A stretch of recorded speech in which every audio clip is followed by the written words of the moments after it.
$886 million XRP transfer की वजह क्या हो सकती है? रिपल के पास टोटल XRP सप्लाई का कितना पोर्शन है? ये ट्रांसफर XRP की प्राइस में शॉर्ट टर्म वोलेटिलिटी को बढ़ा सकता है और रिपल का एस्क्रू स्ट्रेटेजी XRP की मार्केट में स्टेबिलिटी और प्रेडिक्टेबिलिटी को इंश्योर करता है। Hello guys, welcome back to my YouTube channel. आज हम बात करेंगे रिपल के लेटेस्ट न्यूज के बारे में, जिसमें कंपनी ने एक अननोन वॉलेट से $886 मिलियन XRP ट्रांसफर रिसीव किया। और बात करेंगे रिपल के लेटेस्ट डेवलपमेंट के बारे में, जिसमें कंपनी ने 100 मिलियन XRP को री-एस्क्रू किया है। So let's start our video. Ripple ने रिसेंटली एक अननोन वॉलेट से 300 मिलियन XRP का ट्रांसफर रिसीव किया है, जिसकी प्राइस तकरीबन $886 मिलियन है। ये ट्रांसफर क्रिप्टो करेंसी मार्केट में स्पेकुलेशन को बढ़ावा दे रहा है और एनालिस्ट्स और इन्वेस्टर्स इसकी पोटेंशियल इम्प्लीकेशन को एनालाइज कर रहे हैं। अब सवाल यह था कि ट्रांसफर की वजह क्या है। तो ट्रांसफर की वजह काफी अनसर्टेन है और कुछ लोग कह रहे हैं कि ये इंटरनल ट्रेजरी मैनेजमेंट के लिए हो सकता है, जैसे कि लिक्विडिटी पार्टनरशिप्स या स्ट्रेटेजिक ऑपरेशंस के लिए फंड्स को रीएलोकेट करना। कुछ लोग ये भी स्पेकुलेट कर रहे हैं कि ये रिपल और एक लार्ज इंस्टीट्यूशनल बायर्स के बीच में OTC डील के सेटलमेंट हो सकता है। रिपल के पास टोटल XRP सप्लाई का सिग्निफिकेंट पोर्शन है और कंपनी ने इस ट्रांसफर के बारे में पब्लिकली कमेंट नहीं किया है। लेकिन ये ट्रांसफर रिपल के स्टैंडर्ड एस्क्रो प्रोसेस का हिस्सा नहीं लगता है और ये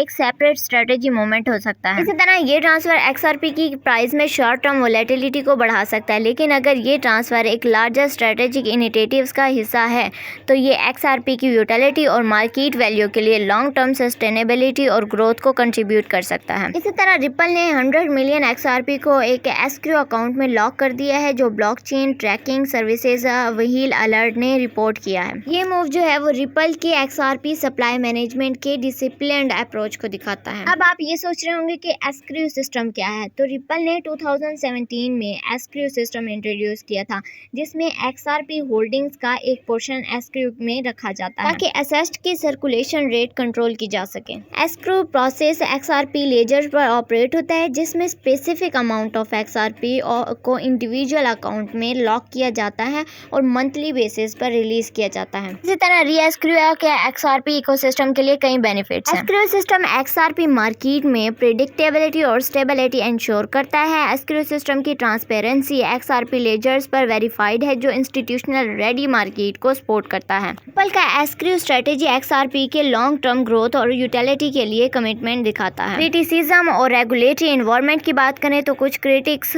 कहते हैं कि रिपल्स का XRP की सप्लाई पर कंट्रोल सेंट्रलाइजेशन को प्रमोट करता है, लेकिन रिपल का री-एस्क्रू पॉलिसी एक्सेसिव इन्फ्लेशनरी प्रेशर को प्रिवेंट करता है। इसी तरह रेगुलेटरी एनवायरनमेंट भी XRP के लिए इंपॉर्टेंट है और रिपल ने कंसिस्टेंटली मेंटेन किया है कि एस्क्रू स्ट्रेटेजी रिस्पॉन्सिबल एसेट मैनेजमेंट के लिए है। उम्मीद करती हूँ कि आज की वीडियो आपके लिए इन्फॉर्मेटिव, यूजफुल और इंटरेस्टिंग रही होगी। मुझे दीजिए इजाजत। अल्लाह हाफिज।